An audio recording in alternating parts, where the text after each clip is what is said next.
Hello. Welcome to our weekly live. We are going to spend today talking about sweat. It's called Sveda in Sanskrit. Sweat is one of the natural bodily functions, as we all know. It's one of the ways that the body can excrete excess elements of the body, but it's not the main way. So when we think of, though it's a waste, sweat is a waste, but it's a waste of the fat tissue. So when fat is metabolized, sweat is released. I would say that this is an agreed upon concept in the East as in the West, but I also sort of perceive this concept in the West that like burning fat is good, and so if you're sweating, you are burning fat, and this may or may not be true.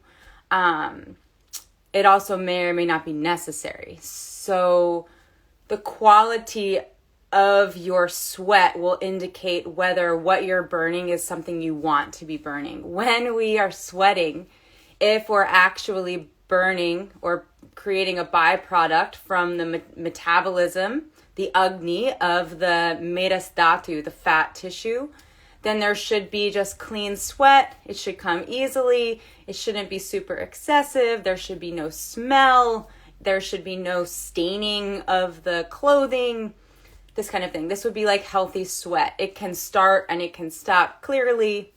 And there's not an experience of dehydration or burning or fatigue that comes after. So in Ayurveda, the process of creating health is, again, like we've talked about every week, related to Agni, to the Agni particularly, which is the digestive fire in the area around the stomach. So what I want to spend a little bit of time doing is to talk about what sweat does for the Agni, what the process of sweating, does for the Agni. So when we engage with like a hot box, or we drink something hot, or we get like a hot massage, we exercise, what happens is the body starts to engage with this process of sweating, whose main engagement is with the guna of ushna. Ushna means hot. So it's this hot quality. What does the hot quality do?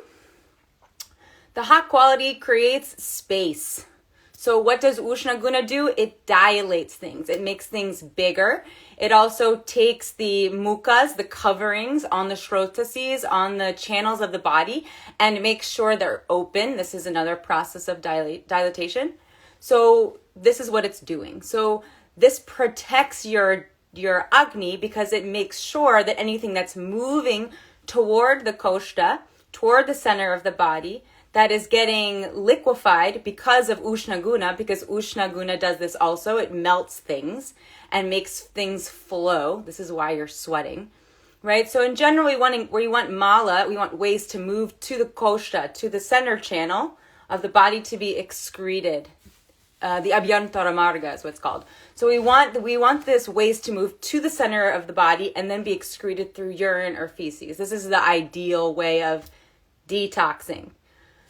So what Ushna Guna does is it melts things that were once solid and helps it move to the koshta and then exit.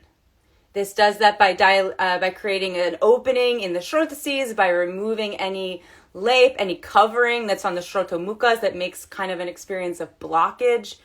And a byproduct of this may be the burning of fat tissue, which could create sweat. But the real purpose of the Ushna Guna, in terms of creating space in the body, is to make sure that whatever is moving to koshta, to the center of the body, where Jatara Agni lives, where this fire lives, won't squash the fire. So it increases the space of the area, allowing for there to be waste moving where Jatara Agni is without it putting out Jatara Agni, causing what we know of as Manda Agni, the slow digestion, this feeling of like heaviness, fullness, this like lack of clarity of what is hunger, this kind of thing. So this is Manda Agni. Okay, so to avoid that, we need to generally put Ushna Guna in the body. Naturally, this happens just by going out in the sun. Naturally, this happens by being awake in the morning and staying awake all day. A little bit of thinking will do this, and of course, exercise. Exercise is a really wonderful way to do Agni Dipan. Why does it do Agni Dipan? Because it creates this space in the body so that anything that needs to be evacuated can be. It will be melted and moved to koshta, and then it will be moved out. So this is what we're trying to do when we do Agni Dipan, when we do this kindling of the digestive fire. And exercise Vyayam is a really wonderful way to do that because, like I just mentioned, it creates space. But there is such a thing as too much of a good thing. So we can over sweat, and just because you're sweating doesn't mean you're making space, and just because you're making space doesn't mean you need space. So if you're someone who is suffering from issues of vata, which are ruled by air and space, and you're compulsively exercising and creating this sweat, although if you were experiencing vata, you would also have a really hard time breaking a sweat, probably. So you're forcing yourself to sweat, you're going into steam boxes, which is decreasing your dhatu bal, the power of your tissues, because this is also what Ushna Guna does. It breaks things down, right? It's langan. It's a reducing process. So if you are experiencing weakness, if you are experiencing like a sluggish digestion, and then you put yourself in a situation where you're going to be sweating, you're going to be catabolizing things that you actually don't want to be breaking down. So this is the problem with the exercise culture, is that we're always trying to be empty, and we're always trying to measure our health by how much we sweat. So let's just look at this concept of emptiness before we move on. There's also an obsession in the West with having an empty colon. How does this relate to sweat? I will tell you. If you're obsessed with emptying your colon, like getting colonics, taking senna every night so that you feel light and empty, all you're doing is aggravating vata, which is going to make it more and more difficult for you to feel empty. Or when you do consume things, you won't actually be able to process it. So the colon should only be empty first thing in the morning after you wake up and you have a bowel movement. Then the colon is full. Ayurveda actually defines the strength of a body by how stable, the pakwashe is, the colon is. It means it has to have something in it. Otherwise, vata takes over and we suffer from vata symptoms like dryness, like constipation, like bloating, hair loss, this like lack of acumen in the senses. This sort of thing will happen when vata accumulates. So first of all, the colon should not be stripped clean, should not be dried out. Please don't put coffee up you ever. Water enemas, like we mentioned yesterday, last week, water is not always hydrating, so don't put water up you. So just consider this. Emptiness is not a measure of health. Emptiness should happen first thing in the morning, and then you spend the rest of your day consuming things that you can digest so that you can feel stable in the colon, which balances vata.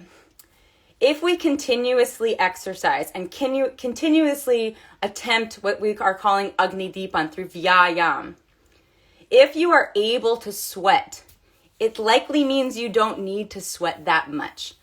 Vyayam is measured by having a certain amount of sweat appearing instantly, and that's when you're technically done exercising. So whenever you meet with an Ayurvedic practitioner, they'll likely ask you how much do you sweat relative to somebody else, relative to like average person, and then what sthanas, what locations do you usually sweat first? So some people it's the forehead, some people it's the lip, some people it's the back of your neck, some people it's the lumbar, some people it's the chest, some people it's the thighs. Wherever you sweat first, that's awesome. Just notice when that happens, you're technically done. You have done Vyayam. Vyayam is defined as extending one's capacity. It's not defined as... Someone just called me. I hung up on them. Vyayam is defined not as becoming exhausted and depleted. it's defined as extending your capacity. That means you have to know what is your capacity and what are you just stretching past. This means that we shouldn't be trying to sweat and be dripping. If we're practicing yoga asana, our mat should not turn into a swimming pool. It should be some beads of sweat, and technically you have accomplished Vyayam. If we over sweat, it becomes something called ati pravritti, which is one of the things that destroys the shrotas. It destroys the channel that move things through your body and that make you healthy. So ati pravritti is defined as excessive flow. So if we're constantly putting ourselves in situations where we're evacuating medas dhatu unnecessarily through sweat, we're exhausting our body unnecessarily, and we're depleting the medas tissue. The other thing is that sweating, the things that cause sweating, which is ushna guna, this hot quality, it's also often tikshna, it's often really sharp.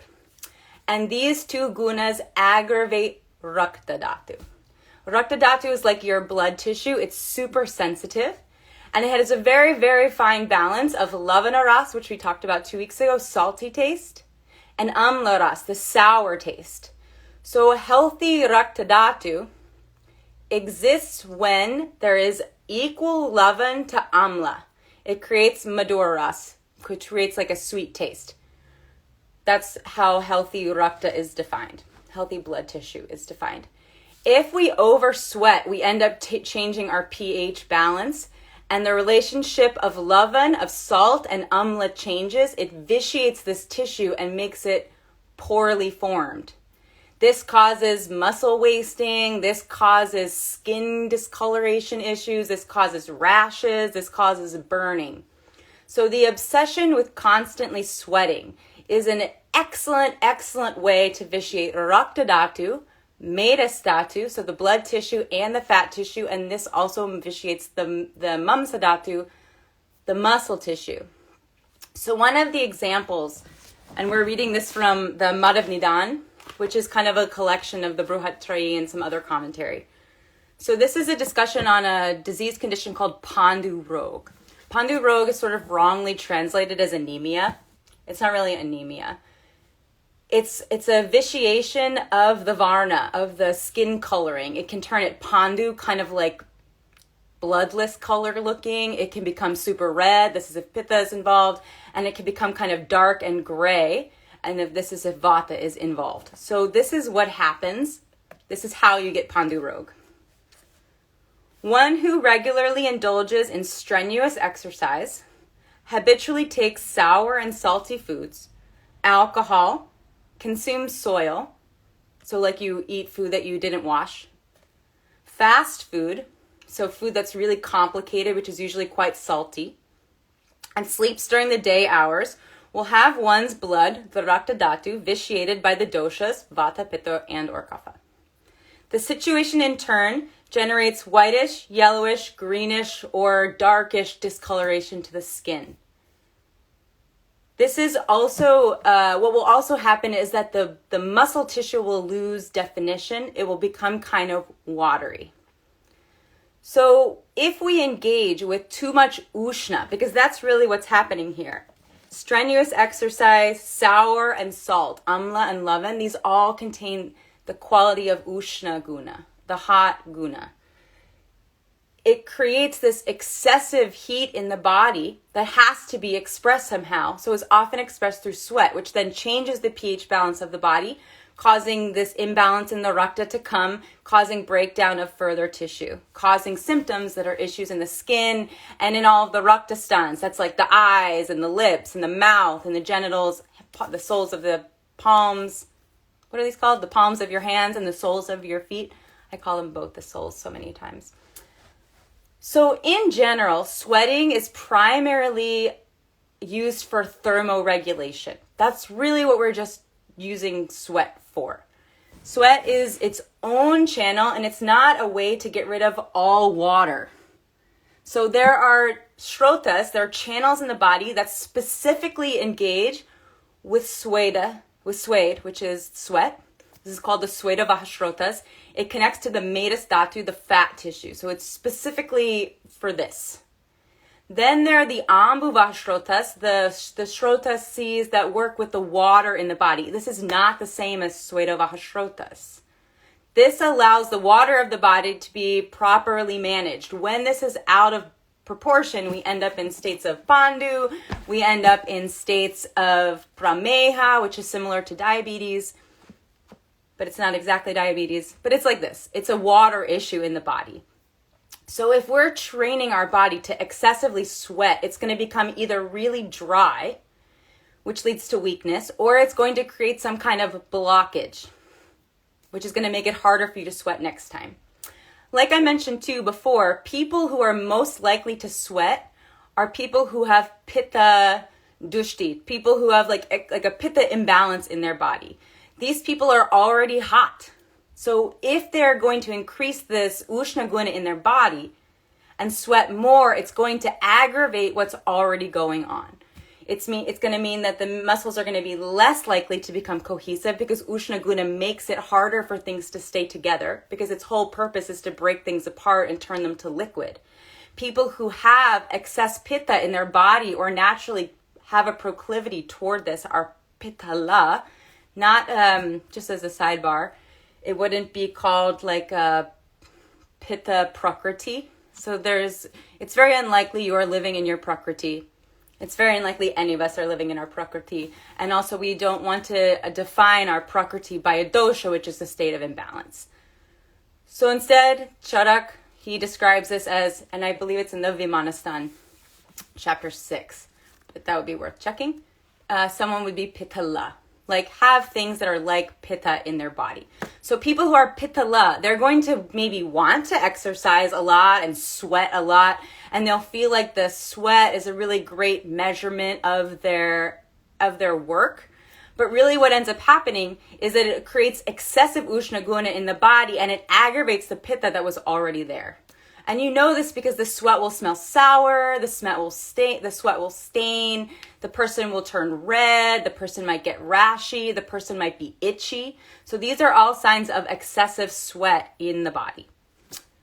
So sweat is mostly used for thermoregulation. There are things to do if you experience excess sweat, and we can talk about them in another time, but I just wanted to point out that sweating is not really a way to measure your success in terms of Vyayam, in terms of extending effort or exercise, if you go past those initial breakouts of sweat. So in the sthana where you initially do it. This is something to consider, especially because I find this culture is obsessed with sweating as a secret way to talk about constantly exploring weight loss. Just because you're sweating, like I mentioned, does not mean that you are going to decrease in weight. It can actually be a process that obstructs your ability to lose weight because you've created an imbalance in this sweat channel. Excessive sweating can also leave a coating on the skin that then blocks your pores and then makes it harder for you to sweat next time. It means that your body cannot express waste through the Sveda Vahashrotas and there is an obstruction. So this is something to also consider. Additionally, Ayurveda talks very seriously about forcing the body to do things that it doesn't want to do. This is called a vimarga gamanam, making things go the wrong direction. So your body is not interested in sweating, and so you then put yourself in a sweat box dry and then force it to happen. Now you're forcing the prana to go in the other direction. This can also cause problems. So we want to just be mindful that we're not trying to ignore urges through the lens of Ayurveda, and we're also not trying to force urges. They all cause problems. So just keep this in mind. Because it's an important aspect. The other thing is that most of the time when we engage with sweat from the Ayurvedic paradigm, we're very rarely going into it dry. So we're very rarely just going to go get in a sweat box and sit there without having done something first. The first thing that most of us are going to do is put oil on the body. So first we need to engage with oil, snehan, and then we engage with the sweat, Svedan, okay? If we engage with the oil, it does two things. One, the oil is usually medicated with some herbs.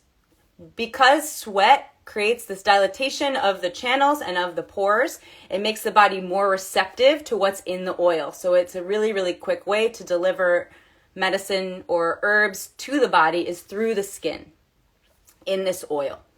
Because also the body is made of mostly oil. Like we talked about last week, it's mostly snigdha. And so the snigdha in the oil that is carrying the medicine is going to go through the body very quickly, because if the channels are being dilated through this ushna guna, I never know if it's dilated or dilated. I'll have to look this up. I probably should have done that before this moment. But anyway, the herbs are pulled in through the body and circulated very quickly, because this is what ushna guna does.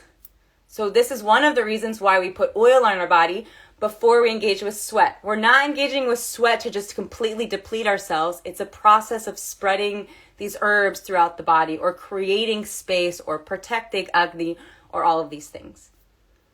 Additionally, the oil on top of the skin will make sure that you don't deplete excessively, because we're going to be pulling all of this tissue out through the skin. And if it's excessive, you'll be experiencing trishna, thirst, daha, burning, again, like itching, gandu, redness, like this sort of thing can happen.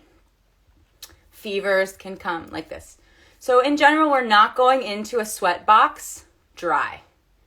The very, very rare exceptions would be if there is an excessive fat tissue issue, very, very specific, and then maybe you would go into it dry.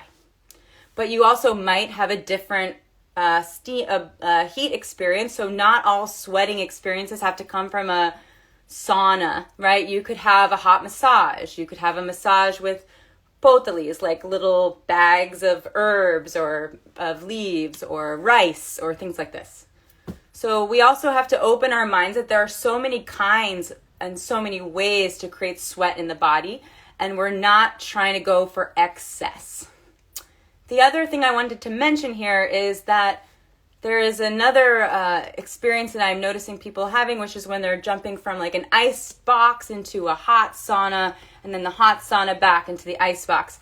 So if we're using sweat as a means for thermoregulation, and we're continuously telling our body two different things, ice, heat, it creates a really confused experience in the shrotases, because ice makes things contract, and and heat makes things open. So if you're going to continuously do this to the body, what's it going to do? It's not going to follow your instructions anymore. It will break down.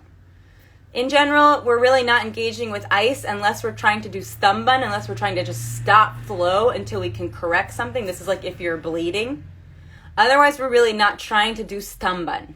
We're not trying to do what shita guna, what cold guna does, which is absolutely constrict things. Again, only in very, very certain circumstances.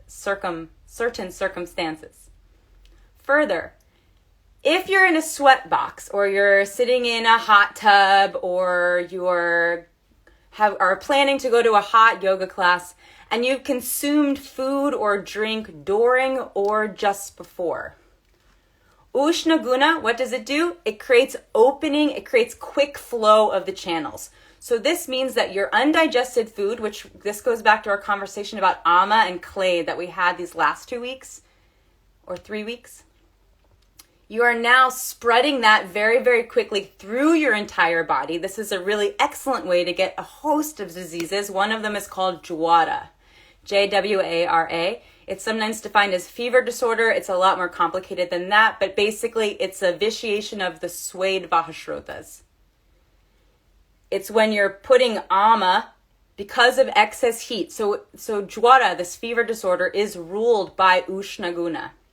The excess heat displaces the Agni. It moves it through the Sveda vahashrotas, through the sweat channels, all over the body super quickly, and you get all of these kinds of fever disorders. And some of them they just keep going. Like certain people will have a fever every week, like this sort of thing. So we really want to be mindful that we're using sweat appropriately and not excessively, because if we use it excessively or unintelligently, or we're doing it as like this cruel secret way to abuse ourselves because we're not feeling comfortable in our body, it's going to cause problems that are going to be more complicated than just the initial reason you went to sweat in the first place. So that is the essential summary here. In general, sweat in excess is a sign of high pitta. Why? Because pitta dosha is the only dosha that shares ushna guna with the sweat. Vata dosha is ruled by shita guna, cold quality. Kapha dosha is ruled by shita guna, cold quality. So if you are suffering from kapha and you have excess medas, so let's say you're suffering from kapha, you are experiencing a little bit of like overweightness because of excess medas. So not all overweightness is because of medas dhatu, by the way. So maybe you have medas dhatu in vriddhi, in excess. It will take you still only need to do Vyayam until you have a little bit of sweat beaded on your forehead or on your chest or under your arms or wherever you sweat, back of the knees, whatever you get. It will take longer for you to break a sweat because medas dhatu is shita guna, medas dhatu, this fat tissue is cold, kapha dosha is cold, ruled by earth and water, so it will take a really long time for the sweat to come. Once your sweat comes, you're good. You can stop because we're just trying to increase capacity. Someone who's suffering from vata dosha, if they're doing exercise, it's very, very unlikely that they are going to sweat. Why? Because they are also ruled by shita guna, and they're ruled by air and space, which are dry. So a dosha that is dry is going to have a very hard time producing liquid, right? So if you are suffering from vata dosha and you put yourself in a circumstance where you're waiting for you to sweat to consider that you are complete, this could also be problematic because by the time you sweat, you may be exhausted. Remember that exercise is not supposed to be some kind of punishment to exhaust ourselves.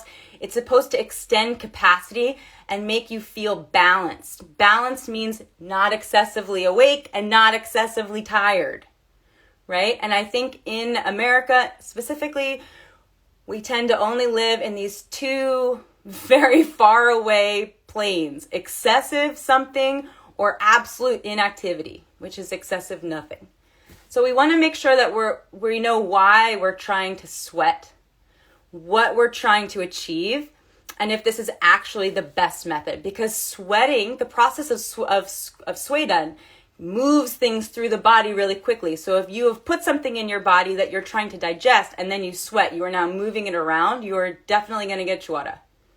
Almost definitely. Okay? So these are some things to consider. If you have excessive sweat, it could be because there's a pitta dosha imbalance. It could be because there is excess medas, excess fat tissue also, possibly, but you wouldn't just treat that with exercise alone because dependent upon the issue, it may need herbal protocols, may need diet adjustment, it may need something more specific than this chronic abuse to the body. Okay, so these are some things to consider. Pitta dosha is responsible for the temperature of the body, tapana, okay? It's responsible for the color in your body. It's responsible for your digestion. It's responsible for your eye health. It's responsible for your mouth health. It's responsible for a lot of things. And if we create this excessive pitta dosha because of excessive ushna guna, because of this searching for constant sweating, we're going to end up with issues of pitta dosha and likely rakta dhatu dushti. Rakta, the material of the blood, which has a lot of properties similar to pitta dosha, is very, very easily imbalanced. And ushna guna is one of those ways. So this is something to consider also. What else did I want to say? I'm just going to look at my notes really quickly. So, and I was just looking through this book. And I wanted to show some other things that can happen from this excessive ushna guna, from permitting pitta dosha in particular to be created in excess. So there is diseases of the heart, hridrog. So the pranavayus are connected to the heart, the rasa vahashrotas, the rasa dhatu, which we talked about a couple weeks ago. It's like the first tissue that's made after digestion. This also has a seat in hridaya, in the heart. So when we engage with excess activity, excessive heat, putting excessive heat in the body. This is through food, sour foods, salty foods, especially spicy foods, and then engaging with actual heat, like the sun, too much sauna, too much hot yoga, which is like a hot room, plus moving around, which increases heat in the body. So this is excess. This really degrades the tissues. So symptoms of pitta hridrog: thirst, increase in body temperature, burning sensation, localized heat, weakness of the heart, feeling of movement of warm air inside the chest, fainting, perspiration, and dryness of the mouth. So how many times have we exercised or gotten into a sweat box and we left with some of these symptoms? And then what we do is we just get an ice box to make ourselves feel better, and then we repeat. So this is not training the body to move well, and it's constantly degrading the power of these tissues. So just because you're not experiencing the suffering at this very moment doesn't mean you're not preparing for some problem ahead, like investing in a problem ahead. Another thing is, we want to make sure, because the mutra vahashrotas, the urinary channels, are also relating to the waters of the body, but they have more to do with the actual excretion process, as opposed to sweat. Sweat is for containing or controlling the temperature of the body. If we're trying to detox, we need to make sure that we're pooping and peeing properly. And so excessive sweating in the body is going to pull the water out of the body and make it very hard for the waters of the body that are needed elsewhere to do their job. So it can cause things like issues in the bladder, for example. So here is one. When you have excessive pitta dosha in your urinary bladder, and this comes from overindulgence in physical exercise, walking long distance, and exposure to the sun, which means heat. The pitta thus gets vitiated and on occasions gets associated with vata in the urinary bladder. The condition generates burning sensation in the bladder, in the urethra, and the rectum. And in that condition, the urine turns a turmeric color, or actually consists of blood. So it's very dark. The symptoms have been identified as ushna vata. So if we mess around with heat too much and vitiate pitta, there are a host of problems that can come from here. So one of them is in the mutra, in the urine. Another is in the channels of sweat themselves. Another is that it can degrade the power and potency of rakta vahashrotas. It can degrade the power and potency of mams and meda vahashrotas, making it really, really hard for things to stay together. Because ushna guna makes things move apart and then makes things move quickly. So finally, I wanted to just mention that there is another roga called udara rog. Udara is like issues in the stomach kind of area. Sometimes it looks like ascites, not always. But most of the time, where did it go? Oh, here we go. The samprapti. So what creates udara rog has been discussed in the above passage. Oh, here it is. The accumulated doshas producing obstruction in the sweat and water channels excite prana, apana, and agni and generate various diseases of the stomach, of the udara. So what happens? This also states that it has been suggested there is a difference between the origins of the channel that carry sweat and those that transport water. And then you can find out more about this in Charaka Samhita Vimanastan, chapter 5. So the water channels, the udaka vahashrotas, they are the channels that carry water, whereas the channels that carry sweat are really specifically related to medas dhatu. So it's really just related to fat. So I understand the West is obsessed with burning fat, but burning fat is not the only way to weight loss. And if you have a poor digestive system, if your digestive system is not functioning, you're not pooping once a day, you're not peeing like 6 to 8 times a day and feeling complete after all of them, if you spend long time in the bathroom or never visit the bathroom, then sweat is the least of your problems. It is definitely important to sweat, but remember, you can definitely do too much of it. So just be mindful, and one of the things I would like to ask us all to do is really consider, what is the purpose? What's the artha behind what we're trying to do? Because often we are trying to take shortcuts that create long processes of healing afterward. So we just want to make sure that that we're aware of what we're doing. So one more moment. Okay, here we go. So you can get what becomes ascites. This is one of the kinds of udara rog. So when you get this enlargement of the abdomen, udara, it is due to the improper function of perspiration, which should discharge the sweat to the outer layers, but instead it goes to the udara. So one of the ways that you can mess with your sweat functions is to do it too much. It degrades the channel. And of course, not doing enough or having obstruction to your sweat channels is going to create udara. So I'm not suggesting we're all going to get all of these disease conditions, but what I am saying is that we should be very aware of what we're trying to achieve when we sweat. And I would say it's pretty unwise to measure your exercise success by how much you sweat instead of how balanced you feel, how stable is your digestive fire. When you are well exercised, you should experience hunger.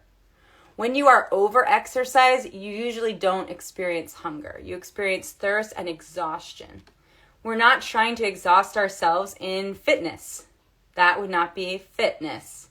And if your yoga practice is depleting you, you fall asleep in Shavasana, you can't rest in Shavasana, because you're overdoing it, ati pravritti, you're going to end up in spaces like I was just describing here. So just be mindful that the goal is actual balance, and balance is defined as clear use of the senses, clear mind, patience, clear hunger, clear thirst, and good evacuation, which means you are capable of sweating, but you're not doing it all the time, and you can go to the bathroom in the morning when you wake up without coffee, without senna, without a cigarette, whatever. Okay? Does anyone have any questions? Okay, I'll post this tomorrow. If you want to read up on it more, on my website is the blog. If you would like to be part of the MailChimp campaign where I send out this information in advance of the lecture, plus some little goodies, please send me your email through the direct messages, and we will see you next week. Next week, we're going to be talking about essential oils and why they can be problematic. Okay, I'll talk to you soon. Bye.